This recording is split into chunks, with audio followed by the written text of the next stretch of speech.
बिस्मिल्लाहिर्रहमानिर्रहीम अस्सलामु अलैकुम। आज हमने डिस्कस करना है कि प्रॉपर्टी को रजिस्टर्ड किस तरह करवाते हैं। आप कोई प्लॉट लेते हैं, ज़री ज़मीन लेते हैं, या वो गांव में है या शहर में है, किसी भी इलाके में अगर आप प्रॉपर्टी पंजाब लेवल पर ख़रीदते हैं तो उस प्रॉपर्टी को अपने नाम पर आप किस तरह रजिस्टर्ड करवा सकते हैं। कोई भी बंदा जब प्रॉपर्टी लेता है तो सबसे पहले बयाना करने के बाद उसका सबसे पहला अमल ये होता है कि वो चाहता है कि वो प्रॉपर्टी उसके नाम पर मुंतकिल हो जाए। तमाम डॉक्यूमेंट्स में सबसे ज्यादा जो अथेंटिक डॉक्यूमेंट है वो है रजिस्ट्री। आप बंदा जो है वो इस हवाले से नावाकिफ है कि इस पर खर्चा कितना आता है। खर्चे के हवाले से लोग डरते हैं अब जो है, क्योंकि लैंड रेवेन्यू डिपार्टमेंट जो है इसने टैक्सेस इतने ज्यादा बढ़ा दिए हैं कि आम बंदा जो है, कुछ टैक्स बढ़ाए हैं, कुछ लोगों ने जो बातें सुना सुना के जी इतने टैक्स हो गए, बढ़ गए टैक्स, जमीन का जो है वो जो ट्रांसफर का बेड़ा गर्क हो गया, रजिस्ट्रियां नहीं होंगी, इस तरह की एक हाइप क्रिएट की हुई है। उस हाइप क्रिएशन की वजह से यहां पर लोग जो हैं अब प्रॉपर्टी खरीदते ही नहीं है। इसी तरह रियल स्टेट का जो बिजनेस है वो आहिस्ता आहिस्ता बंद हो रहा है।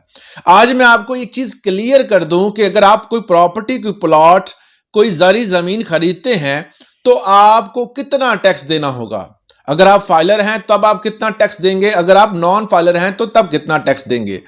इस सारे जो भी प्रोसीजर है इसको आज की वीडियो में हमने डिस्कस करना है। टैक्स जो है वो अगर देखा जाए तो प्रॉपर्टी को अपने नाम के करवाने के हवाले से तीन किस्म के हैं। वो तीन किस्म के टैक्स जो हैं, जिसमें नंबर 1 पे आता है स्टाम्प ड्यूटी। आपने स्टैम्प पेपर खरीदने हैं और स्टैम्प पेपर जो है, जाहिर है कि स्टैम्प पेपर लेंगे और उसके ऊपर ही तहरीर लिखी जाएगी। स्टैम्प पेपर अगर आप अर्बन एरिया में प्रॉपर्टी ले रहे हैं तो आपको 1% ड्यूटी चार्ज होगी, और अगर आप जो है वो किसी रूरल एरिया में रह रहे हैं तो आपको 3%, मतलब दही इलाके में ले रहे हैं तो 3% चार्जेस होंगे, 3% चार्जेस आपको स्टैम्प ड्यूटी की मद में पड़ेंगे। ये ऑनलाइन वॉचर निकलता है और वॉचर निकलने के बाद आप पंजाब बैंक में जाकर आप पैसे पे करते हैं, वो आपको उसके इवज जो है स्टाम्प पेपर दे देते हैं। और वो 1% है अर्बन का, और रूरल का मतलब दही इलाकों का जो है वो 3% है। बस इसके अलावा बाकी तमाम टैक्सेस जो हैं वो इक्वल हैं, सिर्फ ये दोनों में फर्क है। बाकी दोस्त पूछ रहे थे जी गांव में जमीन हो तो उसका क्या रेट है। भाई गांव में और इसमें सिर्फ यही फर्क है, उसके बाद तमाम टैक्सेस इक्वल हैं, जिसमें टीएमए की फीस दूसरे नंबर पे आती है। तहसील म्यूनिसिपल एडमिनिस्ट्रेशन की जो फीस है वो 1% है, चाहे वो आप अर्बन एरिया में हो चाहे रूरल एरिया में हो। 1% आपने वो फीस अदा करनी ही होती है। वो आप फीस जब आप उसके ऊपर तहरीर लिख लेते हैं और म्यूनिसिपल कमेटी उसको रजिस्टर करके आपकी उस रजिस्ट्री जो आपने स्टैम्प ड्यूटी पे की होती है उस स्टैम्प पेपर पर मोहर लगाकर ऊपर साइन सिग्नेचर करके आपको दे देती है। ये इसकी निशानी होती है कि वो आपका टैक्स पे हो चुका है। एक स्लिप भी मिलती है, वो भी साथ लगी होती है। उसके बाद नंबर 3 पर जो मेन टैक्स है जिससे लोग घबराते हैं, FBR, federal board of revenue. ये फेडरल बोर्ड ऑफ रेवेन्यू का 2 तरह का टैक्स होता है। अब 2 तरह का कौन सा? बेचने वाला और खरीदने वाला। जो बंदा बेच रहा है उसका अलग टैक्स रेशो है, जो बंदा खरीद रहा है वो अलग टैक्स रेशो है। अक्सर औकात जो बंदा बेच रहा होता है वो कहता है जी जो बंदा खरीदार है वो दोनों टैक्स खुद ही देगा, और उस हिसाब से वो डीलिंग करते हैं, वो एक अलग मामला है। मगर ये है कि अगर आप एक बायर हैं, एक खरीदार हैं, तो आपको 236K का tax according to income tax ordinance के सेक्शन 236K के मुताबिक टैक्स अदा करना पड़ेगा। कौन सा? खरीदार जो है अगर वो फाइलर है, खरीदार फाइलर होगा तो वो कितना? 3% टैक्स अदा करेगा। Very simple, 3%। और अगर नॉन फाइलर है तो 10.5%। और अगर लेट फाइलर की कैटेगरी अगर मौजूद है तो आपने 6% देना है। अगर लेट फाइलर नहीं है आप, तो एक्टिव फाइलर हैं तो 3%, लेट नॉन फाइलर हैं तो 10.5%। ये है खरीदार के टैक्स, जिसको हमारे जो इनकम टैक्स ऑर्डिनेंस के सेक्शन 236K के मुताबिक डील किया जाता है। इसके बाद आ जाता है FBR का फरोख्त कुनिंदा। जो बंदा सेलर है वो 236C का जो है वो टैक्स अदा करता है। अब 236C क्या है? एफबीआर ने एक टैक्स लगाया है with holding tax. With holding tax जो है वो 3% फाइलर के लिए है और जो बंदा नॉन फाइलर होगा वो 6% टैक्स अदा करेगा।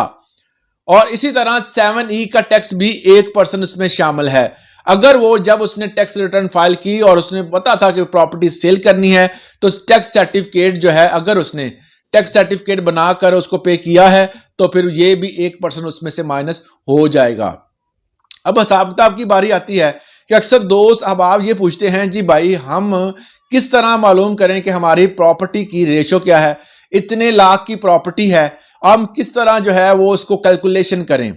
अब एक चीज मैं आपको बता दूं कि डीसी रेट निकालने के लिए ना, जो आपने डीसी रेट के मुताबिक टैक्स देना है वो आप ऑनलाइन निकाल सकते हैं। रजिस्ट्रियां भी ऑनलाइन हो जाती हैं, मगर वो थोड़ा सा, क्योंकि हमारा मोस्टली इलाका जो है जो जहां पर चीजें सेल होती हैं, लोग जो है वो हैंड राइटिंग और अथेंटिक काम उसी को कहते हैं जो आपने खुद परफॉर्म करके जो हाथ से लिख के रजिस्ट्रियां जमा करवाई होती हैं, उसी को बेहतर लोग समझते हैं।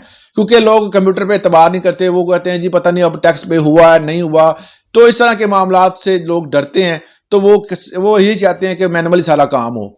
तो इसमें जो है अगर कोई बंदा कोई प्रॉपर्टी सेल कर रहा है या प्रॉपर्टी खरीद रहा है, अगर कोई बंदा खरीदार है तो आपको पता है कि स्टाम्प ड्यूटी 1% होगी उसकी, और स्टाम्प ड्यूटी 1% के साथ अगर वो अर्बन एरिया में है टीएमए की फीस 1% होगी, और इसके साथ एफबीआर की जो फीस है, जो अगर वो खरीदार है तो वो 3% अदा करेगा। और इसको आप कैलकुलेट कर लें अपनी जो प्रॉपर्टी की वैल्यू के मुताबिक, वो आपने उस हिसाब से जो है वो कैलकुलेट करके आपका जो मामला होगा वो निकल आएगा, इतने पैसे आपने अदा करने हैं। इसी तरह जो है वो जो फरोख्त कुनिंदा जो बंदा फरोख्त कर रहा है वो विद होल्डिंग टैक्स अदा करेगा, 3% फाइलर के लिए है, वो 3% देगा। और अगर वो 7E का सर्टिफिकेट उसने बनवाया है, पहले उसने वो सर्टिफिकेट बनाकर पे किया हुआ है, तो वो बच जाएगा, वरना 1% ये भी उसके साथ जमा हो जाएगा और आप जो है वो तकरीबन 3+1 और 4% जो है वो टैक्स अदा करेंगे आपकी जमीन की वैल्यू के मुताबिक। ये बड़ा आसान तरीका है, मैंने बिल्कुल क्लियरली सब बता दिया इसके हवाले से। अगर आपको मजीद किसी जो कॉम्प्लिकेशन का सामना है तो आप कमेंट सेक्शन में बात कर सकते हैं, कुछ सवाल कर सकते हैं। कोशिश होती है कि आपके तमाम सवालों के जवाब जरूर दिए जाएं। आज के लिए इतना, इजाजत दीजिएगा। अल्लाह हाफिज।